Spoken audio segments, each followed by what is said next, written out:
Holiday Film Festival with Michael J. Fox in The Man Hummeth, Dian Sawyer and a crowd to call my own, Paul Schaefer in the band and Terri Garr in You Kill Me, Jonathan Winters in My Day with the Stars, Chris Elliott in Television Miracle, and David Letterman in Feelin' in Love.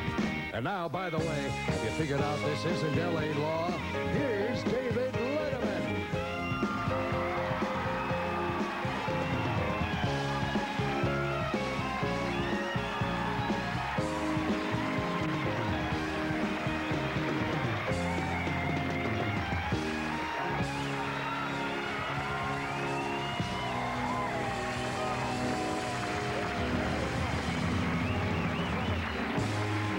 Thank you very much.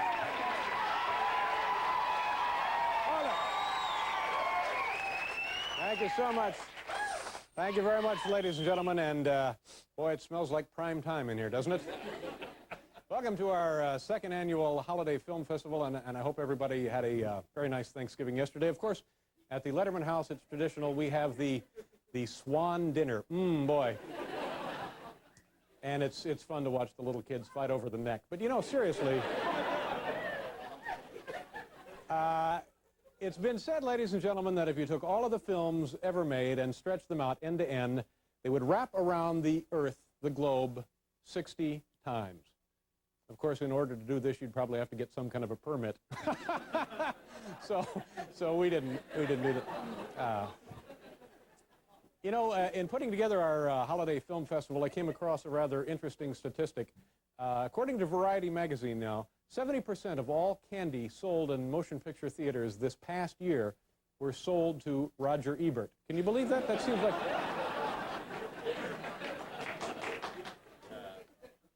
let me tell you about the program tonight. We have managed to do the impossible. We have assembled here 6 original films, none of which now are based on a Stephen King novel. Can you believe that? Thank you so much. The people who did our films for us tonight, we have Michael J. Fox, also from 60 Minutes, Dian Sawyer, Jonathan Winters. We have a band video with Paul and the band and featuring the lovely and the talented Terri Garr, and also a film by our very own Chris Elliott.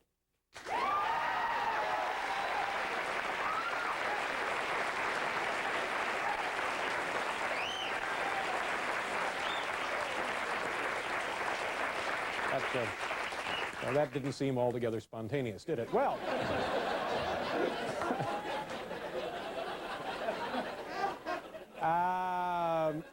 and now, ladies and gentlemen, I'm going to tell you about the feature film, or the film that I'm featured in.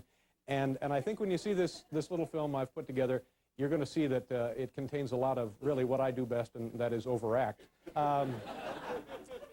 Seriously, in the past, you know, I have been reluctant to talk about my romantic life on our regular show, but recently I was involved in a relationship that affected me so strongly that I knew the only way to express how I felt was through my art.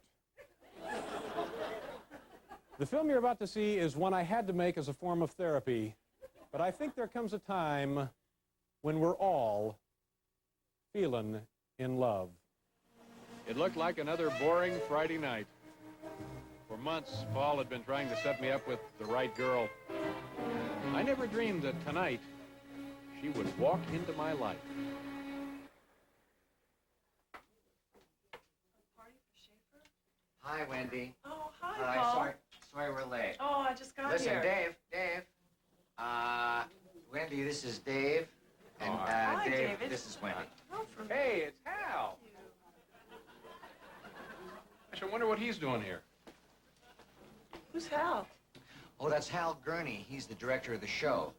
And one of Dave's closest friends. Come on. Hi, Hal.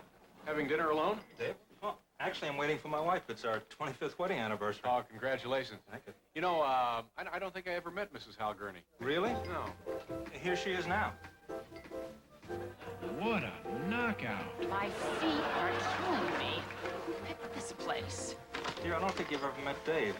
No, I don't think we've ever met. A perfect Hello. woman, nobly planned, to warm, to comfort, and command. What was that, Dave? Wordsworth, Ode to a Woman with a Rose. must be interested in flowers. Has Hal talked to you about our garden? No, he hasn't. Let me join you for dinner, and you can tell me about the garden. But Dave, what about Paul and your friend? Shut up, Hal. Aphids, red spiders, Japanese beetles, slugs, we had them all. The slugs got into the corn, not the golden bantam, but the buttered corn. The corn turned out fine, though. But you know what I'm proudest of? My tomatoes. Oh, please, tell me about the tomatoes. Dave's really interested in this gardening, isn't he? I've never seen him this way before. Well, the tomatoes came in bigger this year than ever before, and there wasn't a single slug on them. The only problem is I had to give most of them away because my husband won't eat anything with tomatoes in it. Your husband? Yes, Hal. Oh. Right. Hal says he can't eat tomatoes because of his sensitive stomach, but I think he just doesn't like my cooking. Doesn't like your cooking? Doesn't like your cooking? Damn you, Hal Gurney! I better go talk to him. Waiter? Dave, what has gotten into you? What's the matter with you? Are you blind? Hal is no good for that woman. I love her. Love her? She's already married to Hal. They've been married 25 years. To me, they look pretty happy. Oh, yeah? Well, Hal Gurney does not have a monopoly on happiness. I want my share. And I'll tell you something else. I don't care what it takes. I'm going to make that woman mine. And have acknowledged your consent before us. Now, by virtue of the authority vested in me by the laws of the state of New York, I pronounce you man and wife. You may kiss the bride. All right, I did it. I married Mrs. Hal Gurney. Yeah. Yeah, you did. But at what cost? By stealing Hal's wife, you have alienated everyone on the show. Why do you think that nobody came to your wedding? Oh, that's not true. Look, here's Biff Henderson, one of our stage managers. Hi, Biff. Dave, here's a little gift from everyone on the crew. Look, I don't care what you people think. For once in my life, I'm happy. Come on, honey.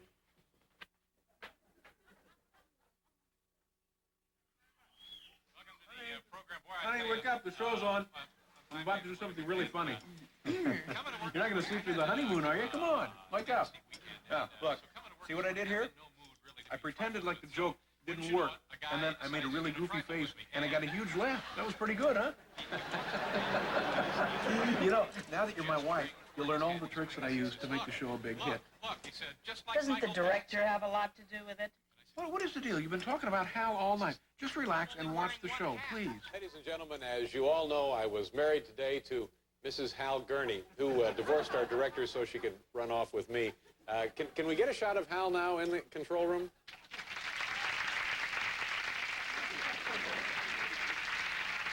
Hal. You know, I think we've seen enough. This is not going to work. I know what you're thinking. I should leave right now and go back to Hal. Oh, no. No. What I was thinking is, tomorrow when I get to work, I'll fire Hal. No, I think my idea is better. Goodbye, Dave. Oh, no, just, no, please, no.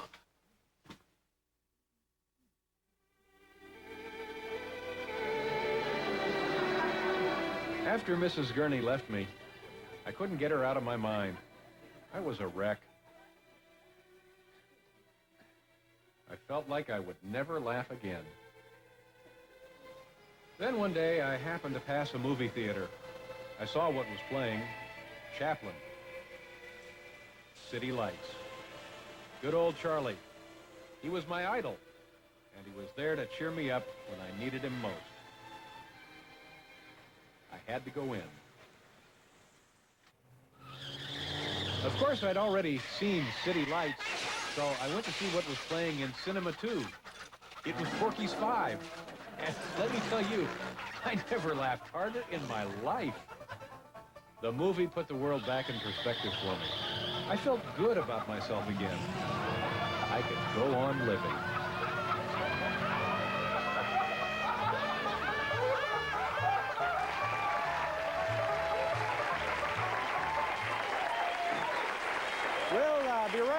with Michael J. Fox after you take a look at this, folks.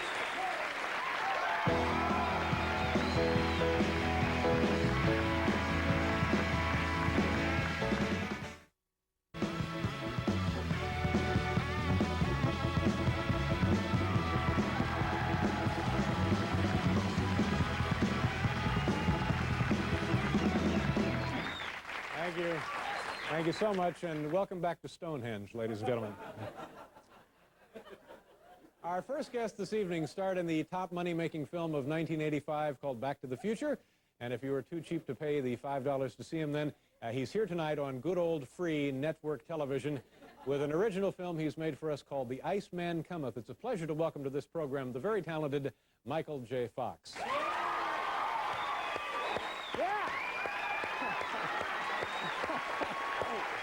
Michael, how are you? Good to see you. Glad to see you, sir.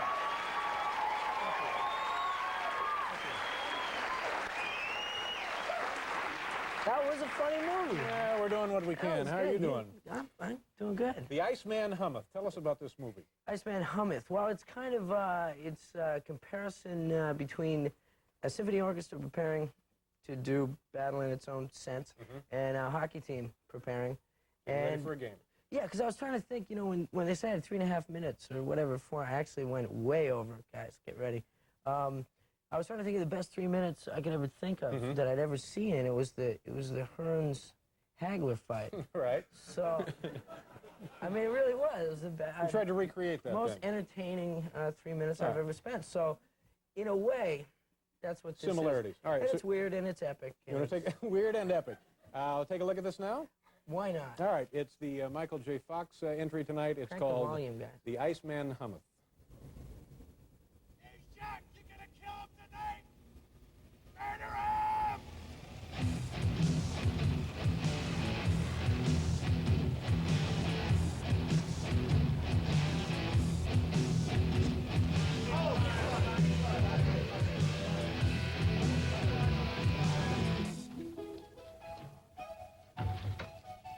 Good evening.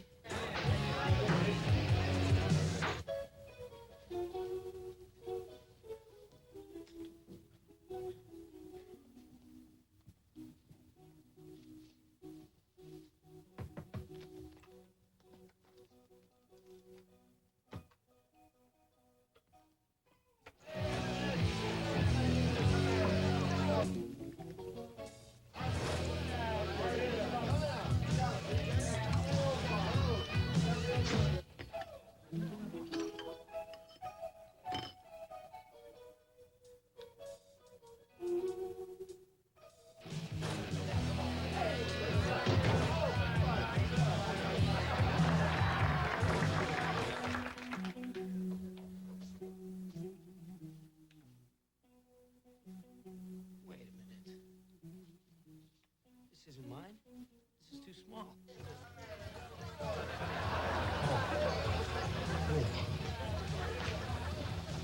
Sorry about the jock shot.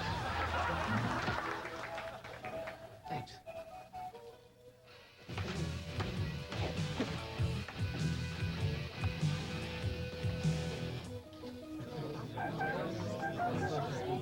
Ladies and gentlemen, are you ready?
Scott, you know, violence is tearing the heart out of this symphony.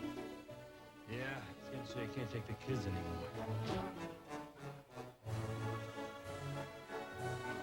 You doubt.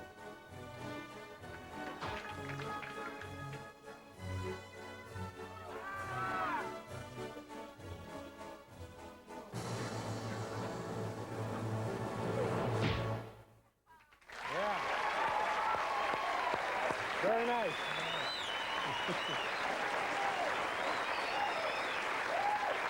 Nice job. Thank you. How long did it take you to make this film?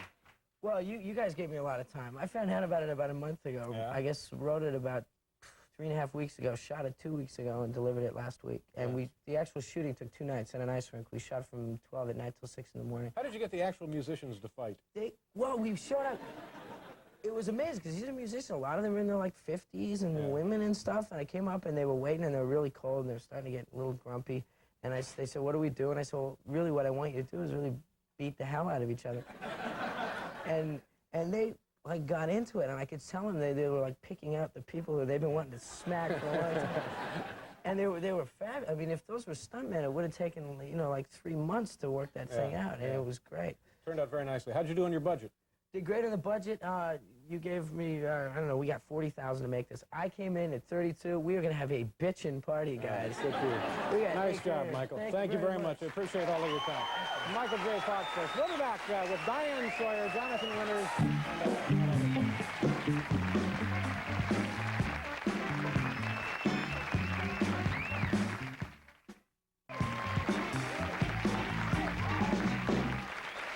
Hi there.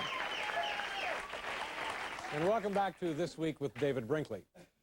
Being that this is our first time in primetime television, we have decided to brighten things up by inviting our next guest to make a film of her very own. And on this network, of course, she doesn't have to worry about Mike, Harry, Ed, and Morley breathing down her neck. Ladies and gentlemen, from 60 Minutes, please say hello to Dian Sawyer. Yeah.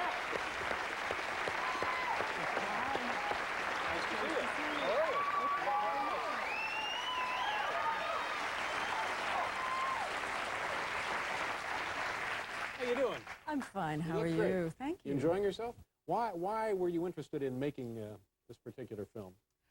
You know, I think journalists who come on your show probably look at it as a kind of day off, like a plea of temporary insanity, or the equivalent there. But I have to tell you, I mean, I really didn't bring a film as such. What I brought instead is a kind of reverie, celluloid reverie, if you will.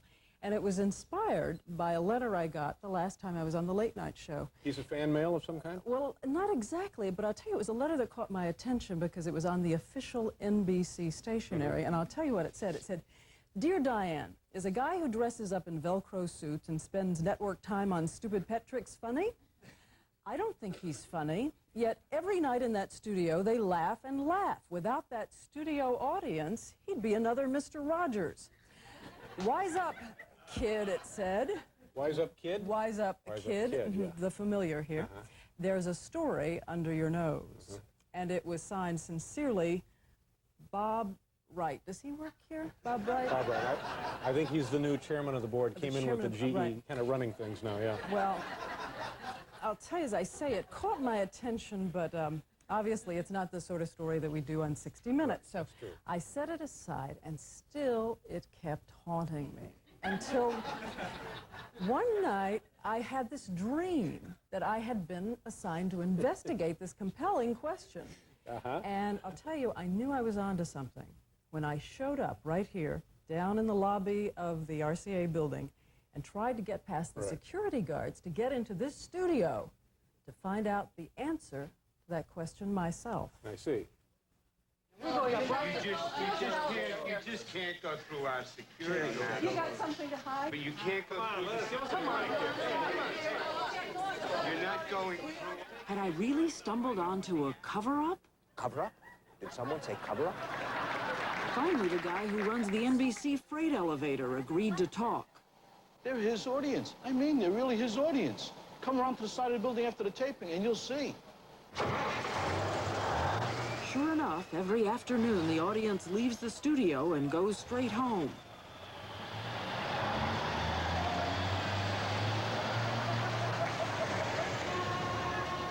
home, we heard to Harrison, New Jersey. But when we went to Harrison, the local residents weren't about to admit that the David Letterman audience is living in Harrison. And I We're just not from wonder, Harrison. We came here to come to a restaurant. We're meeting friends here at a restaurant. Has the David Letterman audience ever tried to board this bus? Well, this is my first trip over here today. I haven't seen anyone. Why, did you do something wrong or something like that? I'll tell you, they laugh at a lot of really unfunny things. Now, what do you make of that?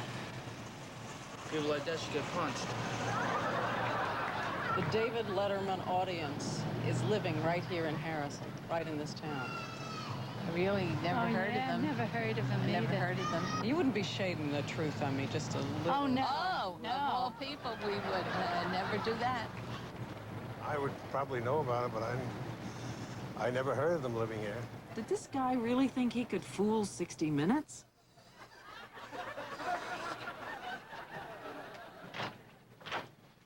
Whoops. Sorry. Wrong story. Call it a reporter's instinct, but something led me to this house on a quiet, tree-lined street.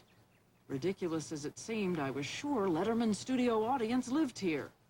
Even my gaffer, Morty Gorowitz, sensed that our quarry was close at hand. Hey, Diane, look at this.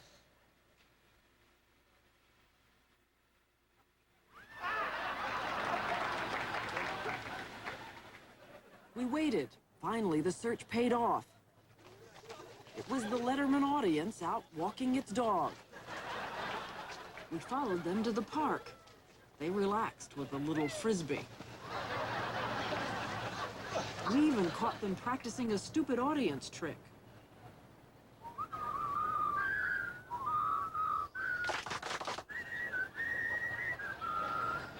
I was ready for the confrontation.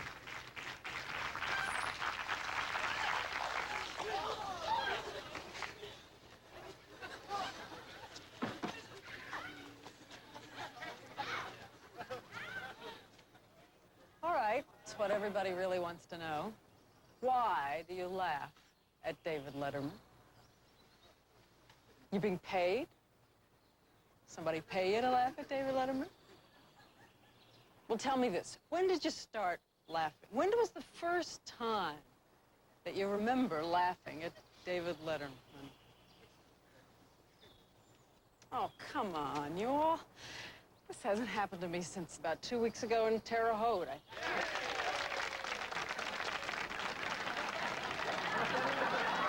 Asbury Park? Billings, Montana!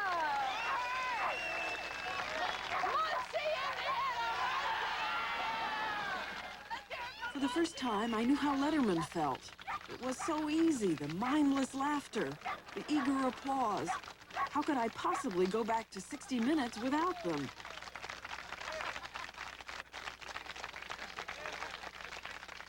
Boy, do you ever wonder why some people always have to be the center of attention? Well, that was very nice.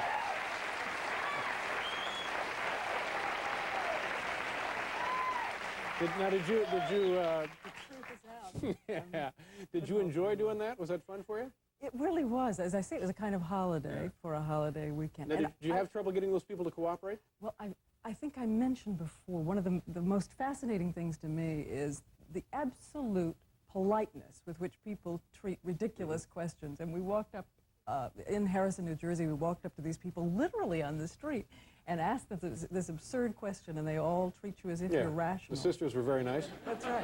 And what, since it is kind of the holiday season now, what was the line the guy sitting on the step said, somebody like that ought to be punched? Yes, that's basically And that what was he cute. said. I In enjoyed fact, that. you know, the only people we worried about getting cooperation from were the security guards. Namely, we wanted to make sure that they felt free to be as rude as they would normally be, we assume. Those were the actual guys who work here at NBC? The actual guys, How did yes. you do that? So I have to say it was a bit of a trick. We called over before we came, and we said, this is the head of security at NBC, and there's a crew coming over from 60 Minutes. Do not let them in, whatever. Don't let them upstairs. Thank you very much, Diane.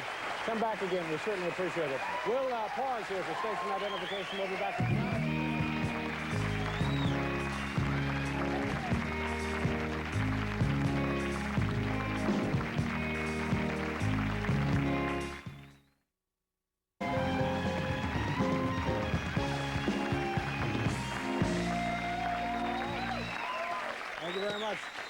Welcome back to our holiday film festival. It's just like a theater in here. It's remarkable. Even the floors are sticky. You know, in 1979, our next guest starred in a motion picture called The Fish That Saved Pittsburgh. With a credit like that, we all agreed that Jonathan Winters was a must for this program. He's actually one of the most talented comics of all time and a legend in this business. Folks, please welcome Jonathan Winters.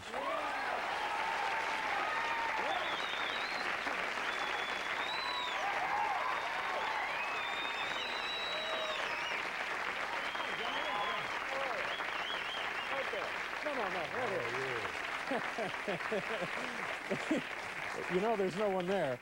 Oh, there'll always be someone there, David. Don't let him kid you. 2 more treatments and out. Tell us what your film is and how you got the idea for it. I have no idea. Okay. First of all, you were very kind to come up with some money. And as the others said, we had a little budget, and we went right to work and came up with an idea. A young man that I've been working with, Peter Ferrara, and he said, I had several suggestions which were tossed out, and understandably so, I won't go into those, take up time. We came up with a wax museum, not the one in Hollywood directly, but the one... Buena Vista, isn't it? Excuse me, I just caught cold in the parade there.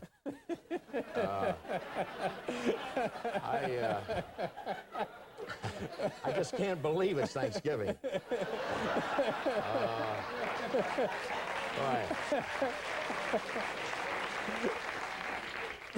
I was having a little fun, and I bit the big rubber one. Oh, yeah. A lot of the kids booed me. No. Bad man, bad. But, any rate. So let me get this straight. Yes, you bit the big rubber one. I bit the big rubber one. All right. Okay. Now tell us about the film. Well, here. we went to Anaheim, which was fun, and at least a day's tour down there, and we went to the Wax Museum. Yeah. And, of course, many... tour. Tour, where many people were coming through anyway, regardless of race, color, creed, and so we set up our little fun cameras, and what you're about to see are people like Rod Steiger, that was in Dr. Zhivago, and Gary Cooper. Stars. And, stars. Major motion picture stars. Stars in wax. Okay. And, we couldn't get the real ones because they're dead. Yeah. So the name of the film, Jonathan Winters, in My Day with the Stars. My Day with the Stars. Okay, let's take a look.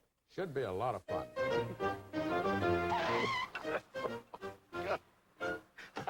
But you know what? I just bought this car from that guy.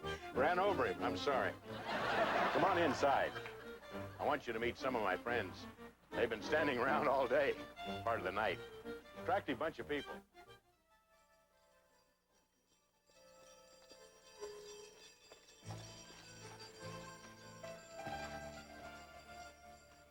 Allow me, comrade, to introduce myself. I am Alexov Boryashka. These are my cookies. I have a place not far from here, maybe 200 kilometers, you know, up near Petrograd. And I have Alexov's cookie place. How about a cookie? Just one. Incidentally, 4 cookies for the 1 horse. We're not going to ride it, comrade. I want to eat it. There's no Doris Day here. Get it? What are you looking at? Everybody is always staring. The wolves. I love to mock them. They won't bother me because I have cookies. Yes, a rose. Rose is a rose is a rose. My father used to say that. He wore a dress similar to you.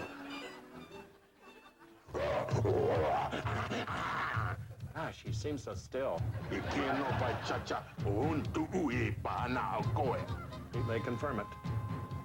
They want to attack you. They feel that you're the big white person, and once they get rid of you, they can get Wyoming back for sure, Colorado, and tight standby on Iowa. Okay, lady, let's go over it again. As I understand it, you want to go down to 1216 Silvano Street. I never heard of it. I've lived in the... You know, you people get into drugs. I don't know, you got into potato chips. You got into guacamole or whatever that stuff is. Oh. I've never seen eyes like that except on a ping pong table.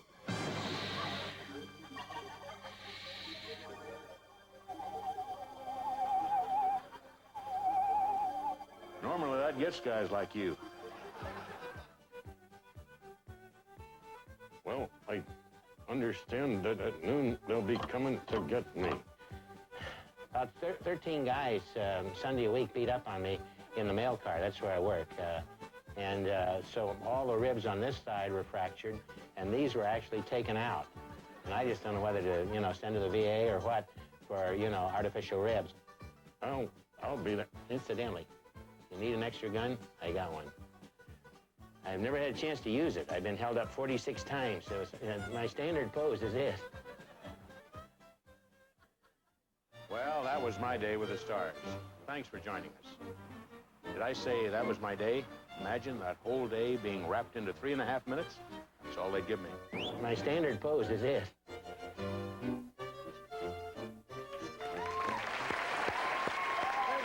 Jonathan. My day with the stars, right? Thank you, sir. Thank you. Jonathan Winters, ladies and gentlemen. Thank you, sir. Have a good Christmas. Nice to see you.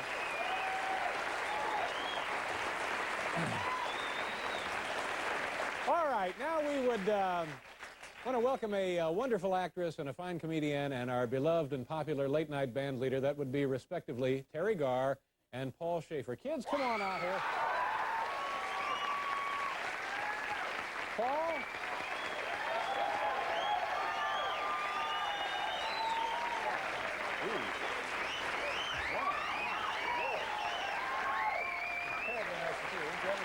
Don't mind if I do. Nice to see you. Yes, sir. Have a seat, Nice to kids. see you. Boy, oh, boy. Oh, yeah. I'd like to get a can of Windex and go to work. I don't know what you mean. Welcome to the show, folks. Now, you guys, Paul and Terri, you made a little video for us, didn't you? Mm-hmm. Yeah. It's a story of relationships. Yes, It's called Stop You Kill Me. Stop You Kill Me, and it means essentially... It means the imbalance, the yin, the yang, the push, the shove of relationships between men and women. And in order to get this quality, we filmed the whole thing. The entire thing was filmed on a boat. We had makeup boats come by and body makeup boats come by. And we would get off and... No. I don't think so. I don't remember that Let's take a look at the video. The original song written by Paul and the band. Written by me, Sid McGuinness, Will Lee, and Anton Fig all together. We wrote a little thing called You Kill Me. It's our music video for tonight's program, You Kill Me, Paul, the band, Terri Garr.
Why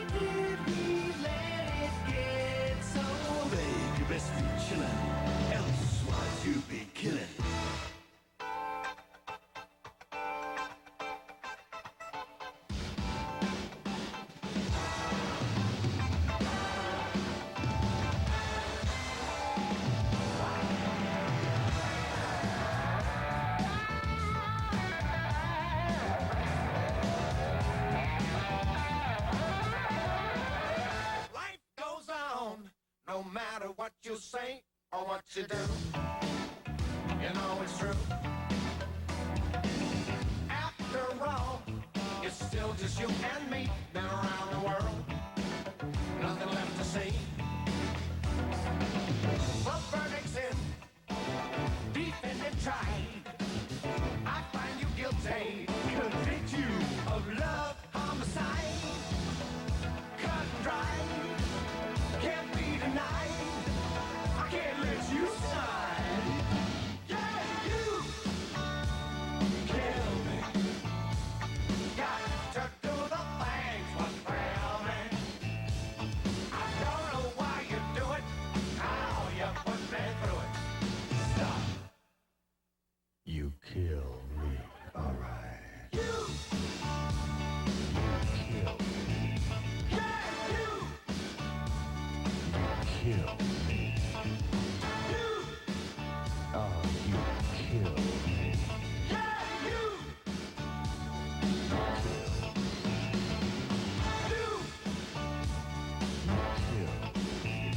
Yeah, you Let's get right on out of here, man.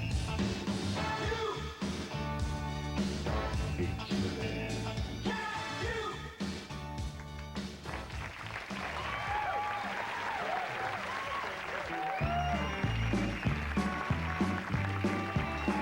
We'll be right back with Chris Elliott.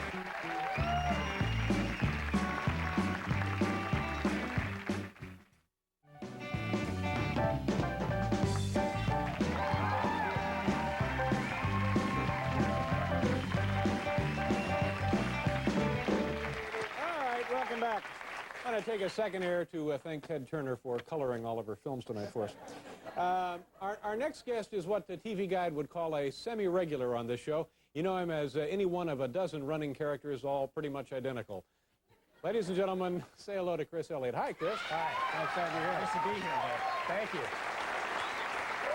Now, name of your film is A Television Miracle. Right, that's the name of my film. You know, I've come on the show for the last five years as a number of different characters, the conspiracy guy, the regulator guy, guy under the seats. Right. But I don't think, I'm fairly new to the business, and I don't think the audience is that quite familiar with me. Okay. So what we did was a little background film on It's me. an introduction to you with a little lot of introduction, background. a little history of who I Okay. am, and I think you'll all enjoy Okay, it. it's called A Television Miracle. That's right. February 12th, 1982.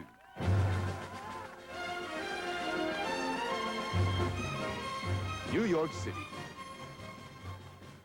A celebrity-studded crowd turns out for the premiere of a new performer on the popular television show Late Night. This night, they will witness a miracle.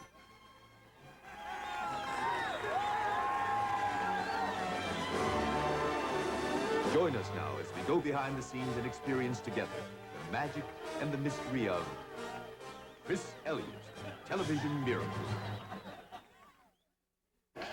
But until that wonderful and glorious day, I'll be right here, watching you, making your life a living hell. I'm watching you, Dad. I see you. That always cracks me up. Hi, I'm George Takei. You know me as Helmsman Sulu on Star Trek.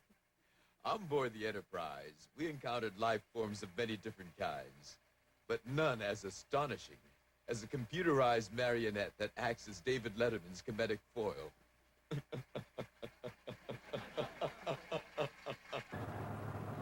I worked with Elliott in Arthur Miller's stunning production of Death of a Salesman at the Winter Garden last year.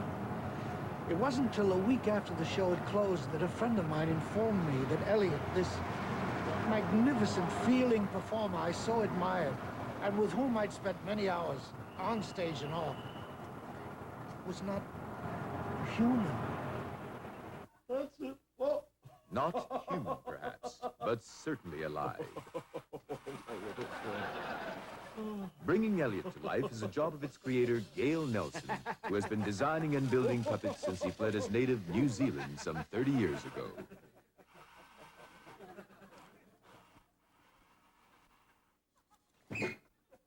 You did a lot of work in films and then television in the early 60s. Yes, You know, I designed the hook for Captain Hook in the original Broadway production of Peter Pan. That was really my first special effect. Of course, Shelley Winters was mine. But that one never really caught on. I don't know why. I guess I made it a little too big. It scared people.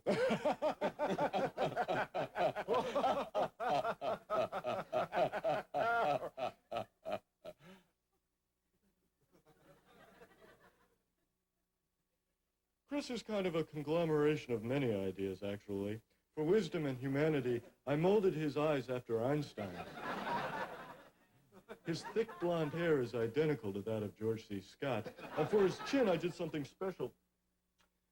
I used this golf club, which actually broke when I was sanding it, but I used it anyway because I like the concave effect. Very interesting. Very interesting. There we go. 1, 2, and 3, and we're back. 3, 4. Rehearsal is a painstaking and complicated procedure. Every facial expression and body movement must be memorized and practiced to timed perfection. Well, kids, good work. I think The cramped quarters often take their toll on the operators, I want some air. Oh, sure thing. I want some air. most of whom were recruited from a unique unit of the Israeli Tank Corps. Boston, listen, here, let me cool you down and put on the air conditioning. That's a good one, Dave. That's a good one, Dave. Each of Chris's lines must be created by engineers in the studio. That's a good one, Dave. First, the voice of fight promoter Don King is recorded, That's a good one, Dave. and then modulated That's a good one, brother. That's a good one. and mixed with other sounds until it matches the creator's vision. Dave. That's a good one, Dave. On the soundstage, Dave and the animatron are about to shoot a dramatic fight scene for an upcoming episode of A Fugitive Guy. There's a fight going on. You see, go ahead on. Give it a try. Real fight. Just 1, 2, 1, 2, 1, 2. Quiet! And action. You don't want to smoke, do you?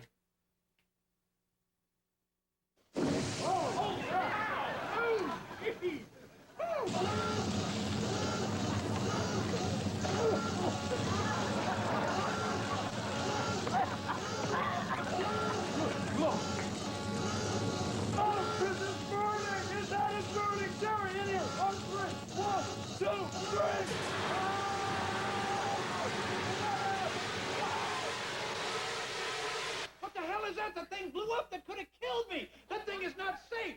The scene is not working. The host refuses to work any further with the full-scale animatron, but the crucial fight sequence remains to be filmed. With time running short, the decision is made to do the scene another way. First, close-ups are isolated and shot using individual hydraulic limbs. In the face. One more time. Then for the long shots, the entire studio is reproduced in 1/6 scale. And miniatures of Dave and Chris are carefully photographed, employing a technique called stop-motion animation. With careful editing, image enhancement, audio sweetening, and sound effects, the illusion of an actual fight scene is flawlessly recreated.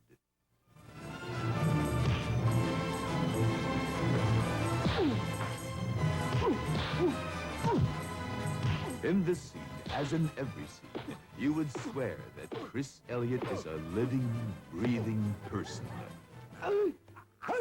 Whether as the fugitive guy, the regulator guy, the conspiracy guy, or the guy under the seats, or just plain Chris Elliott. This versatile machine makes us laugh, but also makes us think. And that makes us feel good about ourselves. It boggles the mind. Perhaps in the future, all performers will be like Chris. For the sake of the show and all mankind, we can only hope so. I'm George Takei. Until the next time, Warp Factor 2.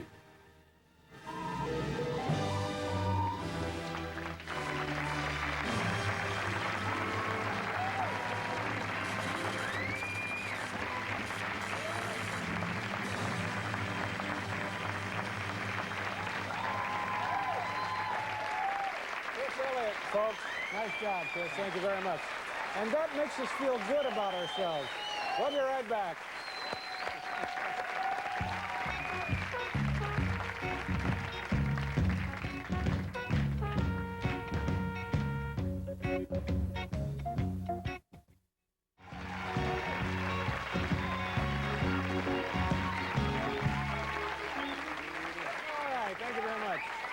Well, that's it, ladies and gentlemen, our second annual Holiday Film Festival. I want to thank Michael J. Fox, of course, Dian Sawyer, Terri Garr, Jonathan Winters, Paul and the band, our announcer, Bill Wendell, and, of course, Chris Elliott. Thank you very much. Have a good weekend. Good night, everybody.